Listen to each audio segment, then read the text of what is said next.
So, you're out in your garden, ready to tend to your basil or whatever, when suddenly, bam, snake, right in your face. Surprise, this isn't a snake at all. It's a caterpillar. This is the larva of Hemeroplanes triptolemus, a sphinx moth found in Central and South America. It's not alone. The caterpillars of many other moths and butterflies carry the same sort of shocking look, though most of them aren't quite as snaky. Some of them can actually get kinda goofy. What exactly is going on with these caterpillars, though? Why do they look so weird? Why does that one look so much like a snake? Let's look into it. Welcome to Planet Arthropoda. Okay, so there's no way around it. That sphinx moth caterpillar looks a heck of a lot like a snake. It's got the triangular head of a viper, scale-like markings, and big, glistening eyes. It even moves just like a snake. Here's the secret. Those eyes, they aren't eyes at all. The caterpillar's real eyes are way smaller and found on its actual head. What you're seeing are just markings on the caterpillar's thorax. The caterpillar actually looks pretty normal under most circumstances, as do many of the other false-eyed caterpillars.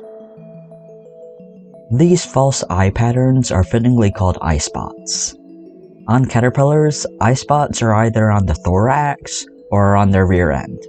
Some butterflies and moths have them on their wings as well, but these guys aren't the only animals that host them. Reptiles, birds, fish, eye spots come in all manners of shapes and sizes. Their function varies just as much.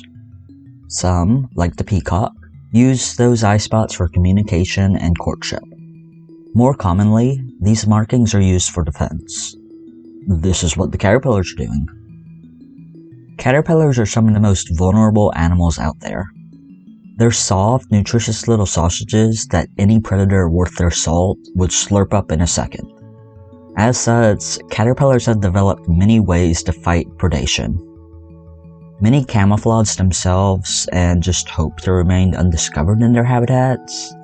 Some, like monarch butterfly caterpillars, advertise their toxicity with bright colors, which is termed aposematism. No matter where you live, you've probably got at least one caterpillar in your area whose hairs or spines will give you an itchy rash if you touch them. And then there's these guys. Just think about the situation we started this video with. If you suddenly found yourself face to face with a snake while in your garden, what would your reaction be? Even if you're 100% cool with snakes, you'll probably react in a predictable manner. When presented with an unexpected danger noodle, human instinct tells us to jump back and assess the situation from a safe distance. Our species has a natural aversion to snakes, which explains why the fear of snakes is one of the most common phobias in the world. Statistically, most snakes pose no danger to us, but there are many, many snakes in the world whose venom will seriously wreck your day. Since humans are naturally curious and would go poking at the deadly ones otherwise, Lady Evolution decided that it would be in our best interest to program us to stay the heck away from nope ropes. Those who play it safe have the best chance of surviving to make babies, you know? Humans are not alone in this response. Animals overall tend to be wary of anything remotely resembling a threat. Nature has a way of finding patterns in these sort of things, so logically, some prey species evolve to resemble things that are threats to their predators. This is part of why eye spots are so widespread. While many of them don't really look like anything to us, for whatever is attacking the prey, they might look enough like a bigger predator or something venomous that the attack would rather flee than risk tangling with it. Even if they only hesitate before attacking, prey can use that extra time to slip away to safety.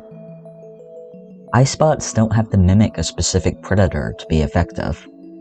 Clearly, our sphinx moth here is imitating some sort of snake, but pinning down a specific model for their mimicry is tricky. Many mimics have a specific organism they model their looks after, one that is far more dangerous than they are. Famously, many butterflies mimic the monarch's aposematism, despite being non-toxic themselves. Comparisons have been made between a related snake caterpillar and the green parrot snake, which is both arboreal like the caterpillars and found in their range. Its prey is also birds, the main predator these caterpillars have to contend with. These snakes are non-venomous and lack the clearly triangular or bulbous head flaunted by these caterpillars, though. Given how widespread this mimicry is, caterpillars seem to just be going for a generic snake thing than any particular species. This would also explain why some caterpillars' eye spots are the way they are. Considering that different predators respond to threats in different manners, mimicking a generic snake might actually give the caterpillars more defense overall. Relying on the surprise of a snake or just its eyes, rather than the fear of a specific species, is more valuable. Snake mimicry is not restricted to just the snake-like eye spots. Posturing and movement is involved as well. As noted, many of these mimics appear to have snake-like heads. This effect is achieved by inflating their thorax. Sometimes the shape is triangular, as is seen in venomous vipers' heads, while others are just bulbous. Caterpillars don't even have to have eye spots to do this. Some that are completely bare will just balloon up under threat. Experiments run by scientists using adorable pastry caterpillars showed that even a bare, somewhat snake-like head is enough to ward off many hungry birds. If the head shape is combined with eyes, though, the caterpillar models were more likely to get pecked. This isn't necessarily a predation attempt. It's possible that the birds are trying to fend off the snake, which they do often by pecking at the snake's eyes. They also might just be curious. These caterpillars also move like snakes. Some just sway, but others actively strike at threats. It's impressive to observe these displays and think about the evolutionary pressure that resulted in this behavior. While eye spots and snake-like heads are effective in warding off predators, this form of mimicry is mostly restricted to large caterpillars that live in open environments. With these species, eye spots also only appear when the caterpillars are at their largest. For smaller caterpillars in an open environment, eye spots would lead to more attention than they would give protection. After all, birds are only scared off if the snake is large enough to pose a threat to them. For caterpillars that spend their lives hidden, the story is a bit different. Eye spots are seen on caterpillars that conceal themselves within rolled leaves, crevices, and other hidey holes, regardless of size. These caterpillars are the ones that birds will only find by shoving their faces directly into their homes. So the caterpillars use their eye spot's surprise factor to their fullest advantage. By revealing their false eyes suddenly, caterpillars can cause a foraging bird to flee their shelter and not return. Thus, the caterpillar can go on with its day, and, hopefully, live on to make more caterpillar babies. Isn't that the goal of all caterpillars? Thanks for exploring Planet Arthropoda with me. Have any questions about arthropods you'd like answers to? Leave them in the comments below.